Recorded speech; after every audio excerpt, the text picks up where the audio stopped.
Wanda vision episode 7 Hindi में explain करने वाला हूँ। तो अगर आपने इसके पहले के एपिसोड्स नहीं देखे हैं तो सबसे पहले उन्हें देख लें ताकि ये समझने में आपको आसानी हो। तो स्पॉइलर वार्निंग के साथ चलिए शुरू करते हैं। वांडा विजन के यही एपिसोड मॉडर्न फैमिली के सिटकॉम पर बेस्ड है, जिसमें कैरेक्टर्स जो एक्ट कर रहे होते हैं उसके बाद वो लोग एक इंटरव्यू टाइप लिया जाता है, जैसा कि हम लोगों ने कई सारे रियलिटी शोज में देखा होगा। तो मैं उन सब को पहले ही साइड कर दे रहा हूँ क्योंकि वो सब थोड़े इररिलेवेंट है। प्लस कहानी में 3 लाइंस चल रही हैं, जहाँ विजन और डार्सी का एक सीन है, दूसरा हेक्स के बाहर क्या चल रहा है एंड तीसरा हेक्स के अंदर क्या चल रहा है, जिसमें मैं पहले ही डार्सी और विजन का पार्ट सॉर्ट आउट कर देता हूँ ताकि कोई कंफ्यूजन ना हो और एक ही सीक्वेंस में आप लोग समझ पाएं। तो जैसा कि आप लोगों ने लास्ट एपिसोड में देखा था कि डार्सी और कई सारे स्वॉर्ड एजेंट्स हेक्स के अंदर चले जाते हैं और वो सर्कस में कन्वर्ट हो जाते हैं, जिसमें डार्सी भी उनके टीम का हिस्सा बन जाती है।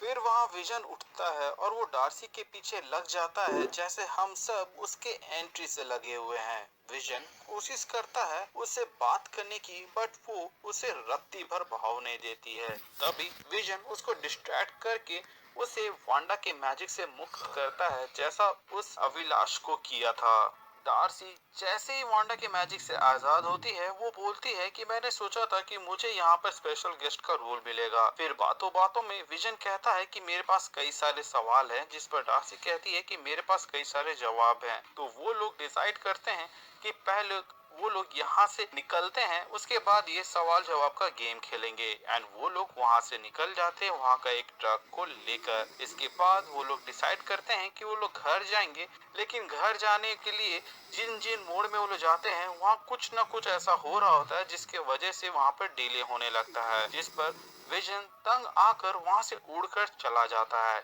वहीं पैरेलल में हमें दिखाया जाता है कि टॉमी एंड बिली खेल रहे होते हैं, वहीं उनके हाथों में चीजें ग्लिच खाने लगती है। वो जाकर वांडा से पूछते हैं कि मॉम आप ठीक तो है ना, जिस पर वो बताती है कि वो बस रेस्ट करना चाहती है। जहाँ पर बिली बोलता है कि मॉम आपके सर में कई सारे शोर मुझे सुनाई दे रहे हैं, जहाँ वांडा रिपीट करती है कि मुझे बस आराम करना है, तुम लोग जाओ यहाँ से। जो कि इसलिए हो रहा होता है क्योंकि वांडा ने लास्ट नाइट जो किया था उसके वजह से हो सकता है वो पावर ड्रेन हो चुकी है। मतलब कि एक्स को बड़ा करने के चक्कर में उसने बहुत ही ज्यादा पावर यूज कर लिया, जिसके वजह से शायद वो रियलिटी पर कंट्रोल नहीं रख पा रही और फिर यहाँ पे मौजूद जितनी भी चीजें हैं वो ग्लिच खाने लगती है।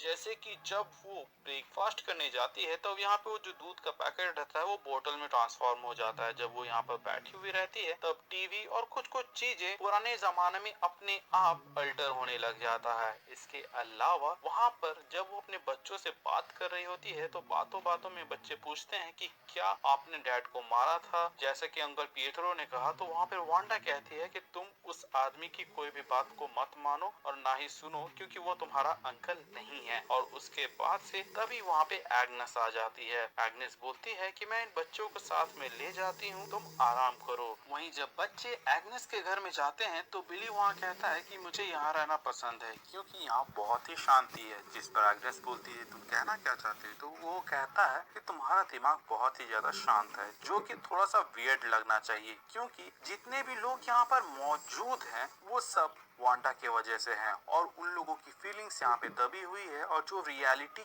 चल रही है यहाँ पे वो सब उसके हिसाब से काम कर रहे होते हैं। तो ऐसे में उनके अंदर एक दबी हुई फीलिंग होनी चाहिए, लेकिन एग्नेस के अंदर ऐसा कुछ भी नहीं लगता है। तो इस चीज को याद रखिएगा क्योंकि ये एक इम्पोर्टेंट पॉइंट है।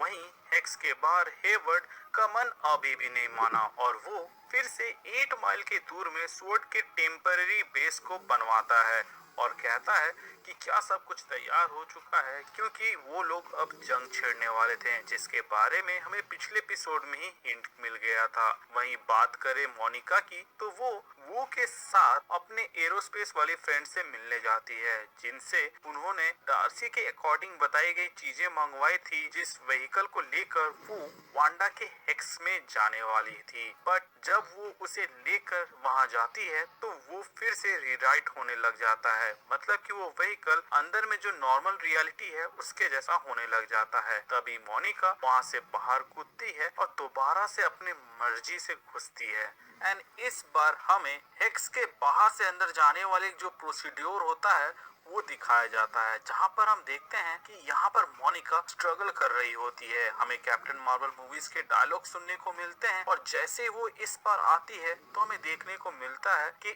इस बार वांडा की रियलिटी का हिस्सा वो नहीं बनी, बल्कि वो बाहर जैसी थी वैसे ही अंदर घुस गई। लेकिन उसके अंदर कुछ चेंजेस हुए हैं और उसे पावर्स मिले हैं। वो खुद को शांत करती है और उन पावर्स के ऊपर काबू पाती है और सीधा दौड़ के वांडा के घर जाती है। और यहीं पर हमें उस सवाल का भी जवाब मिलता है कि क्यों सिर्फ मोनिका को ही पावर्स मिलते हैं, ना कि बाकियों को जो कि हेक्स के अंदर आए हैं, क्योंकि मोनिका ने फाइट बैक किया था। इस चीज पर मैं डिटेल से आप लोगों को बाद में एक्सप्लेन कर दूंगा, लेकिन अभी के लिए मैं आपको ये कहानी पहले एक्सप्लेन कर देता हूँ। तो जैसा कि मैंने बताया कि मोनिका हेक्स में आते ही वांडा के पास जाती है, तो वांडा उसको फिर से बोलती है कि निकल यहाँ से, जिस पर मोनिका समझाने की कोशिश करती है कि स्वॉर्ड हमला करने वाले हैं विजन के लिए और तुम फाइट बैक करोगी और इसके बाद से वो लोग फिर से तुम्हें विलन बना देंगे। जिस पर वांडा बोलती है कि शायद मैं विलन ही हूँ और वो वांडा को वहाँ से बाहर फेंकने की कोशिश करती है, बट इस बार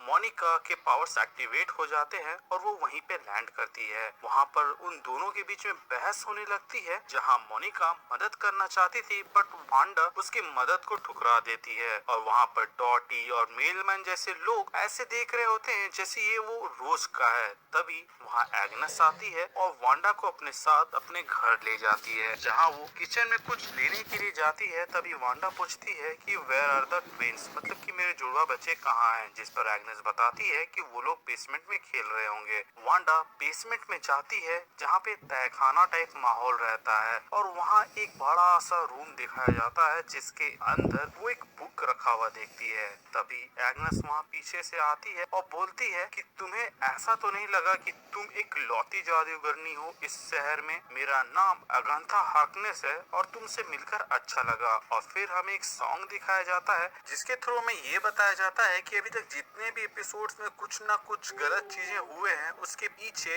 एग्नेस का ही हाथ रहता है। यहाँ तक कि जो यहाँ पर हमें क्विकसिल्वर देखने को मिला उसके पीछे भी एग्नेस का ही मैजिक है। और तो और उसी ने जानबूझकर यहाँ पे विजन को ट्रिक किया ताकि वो वांडा के खिलाफ हो जाए और उसके ऊपर शक करे। लेकिन देखा जाए तो उसका ये दाव उल्टा पड़ गया, क्योंकि विजन को अब सारी सच्चाई पता चल गई है, क्योंकि डार्सी ने उसको सब कुछ बता दिया है। एंड फाइनली हमारी जो आदत है एंड क्रेडिट तक देखने वाली, वो आज काम आ जाती है, क्योंकि इस एपिसोड में फाइनली एक एंड क्रेडिट हमें देखने को मिलता है जिसमें मोनिका एग्नेस के घर के बाहर ताक झाक कर रही होती है और तभी उसे बेसमेंट में जाने का रास्ता मिलता है और उसी वक्त वहाँ पिएत्रो आ जाता है और इसी के साथ ये एपिसोड खत्म हो जाता है। अगर आप यहाँ पर ध्यान दें तो जो एग्नेस का मैजिक इफेक्ट है वो बिल्कुल वांडा के मैजिक इफेक्ट के जैसा मैच खाता है, सिर्फ इतना अंतर है कि ये पर्पल कलर का है, वहीं जो वांडा का मैजिक इफेक्ट है वो कार्लेट कलर का है। एंड आज तक हमें ये दिखाया गया था कि वांडा दूसरे के माइंड के साथ छेड़खानी करती है, लेकिन इस एपिसोड के इस सीन में हमें देखने को मिलता है कि अगांथा अपने मैजिक से दिखाती है कि वांडा को कि अभी तक यहाँ क्या क्या हुआ और उसका क्या रोल था। प्लस वो अपने टेलीकिनेसिस पावर की मदद से दरवाजा तक को बंद करके दिखाती है। सो गाइस, ये एपिसोड भी जवाब से ज्यादा सवाल दे गया, क्योंकि हमें ये तो पता चला कि एग्नेस ही अगांथा हार्कनेस है, बट कम ऑन गाइस, सच सच बताना आप में से किसको ये बात नहीं मालूम थी या फिर किसने ये प्रेडिक्ट नहीं किया था? वहीं एक नई चीज जो पता चली वो ये है कि इन सब में इसका बहुत बड़ा हाथ है। बट यहाँ पर एक चीज जो हमें सोचने पर मजबूर करती है कि जब उसने कहा कि वो एक जादूगरनी है तो इसका क्या मतलब है? क्या वो वांडा के ही जैसे हाइड्रा के एक्सपेरिमेंट का हिस्सा थी, जहाँ पर वो भी वांडा के जैसे बच गई और अगांथा के पास वांडा के जैसे पावर्स आ गए? या फिर अगांथा सच में एक विच है जैसा कि कॉमिक्स में था? वैसे ये तो मैंने आपको बताया ही था कि हो सकता है कि बहुत जल्द ये रिवील हो कि एमसीयू में विचेस अर्थ में भी रहती है, क्योंकि अभी से पहले हमें एक ही विच देखने को मिली थी जो कि हमें थॉर की मूवी में देखने देखने को मिली थी, जो कि थी थॉर की मॉम। हो सकता है कॉमिक्स ही की तरह वांडा की मॉम भी विच रहती है और ये जो विच के पावर्स है उसे अपने मॉम से मिली हो और इन्फिनिटी स्टोन ने बस उसके पावर्स को बूस्ट अप कर दिया हो। जो भी हो, हमें आने वाले एपिसोड्स में पता चल जाएंगे। और हाँ, इस एपिसोड में दिखाया गया जो एडवर्टाइजमेंट था उसमें नेक्सस वर्ड पे बहुत ही ज्यादा फोकस किया गया था, जो कि एक इशारा हो सकता है नेक्सस ऑफ रियलिटी की ओर। और इसमें जिस तरह उसे दिखाया गया था, ऐसा लग रहा था कि वांडा ने इसी के मदद से इस रियलिटी को बनाया हुआ है। वैसे नेक्सस का जो रेफरेंस है सबसे पहले हमें थॉर द डार्क वर्ल्ड में देखने को मिल चुका है। नेक्सस ऑफ रियलिटी जितने भी मल्टीवर्स हैं उनको एकजुट करके रखती है और ये एक दरवाजा होता है जिससे आप एक रियलिटी से दूसरे रियलिटी में जा सकते हैं। तो होपफुली अब आप लोग समझ ही गए होंगे कि ये शो किस डायरेक्शन में जा रहा है और किस मूवी के लिए सेटअप बना रहा है, जिसका ऑब्वियस आंसर है doctor strange multiverse of madness, जिसके अंदर हमें मल्टीवर्स दिखने वाला है। तो गाइस, कैसा लगा आपको ये एपिसोड? आप मुझे कमेंट सेक्शन के जरिए बता सकते हैं। साथ ही साथ आप अगले एपिसोड के लिए एक्साइटेड है या नहीं वो भी। बाकी अगर आप चैनल पे नए हैं तो चैनल को सब्सक्राइब कर दे ताकि हम रेगुलर बेसिस में ऐसे वीडियोस लाते रहते हैं तो उसका नोटिफिकेशन आपको जाए। और अगर आप पुराने हैं तो प्लीज चेक कि आपने बेल आइकन दबाया है या नहीं, ताकि जब भी मैं कोई वीडियो डालूं उसका नोटिफिकेशन आपको जाए। बाकी हमारे चैनल का एक खींच ले छोटा सा मोटो हुए है, तो जो कि है लोगों की मदद करना, अपना ख्याल रखना।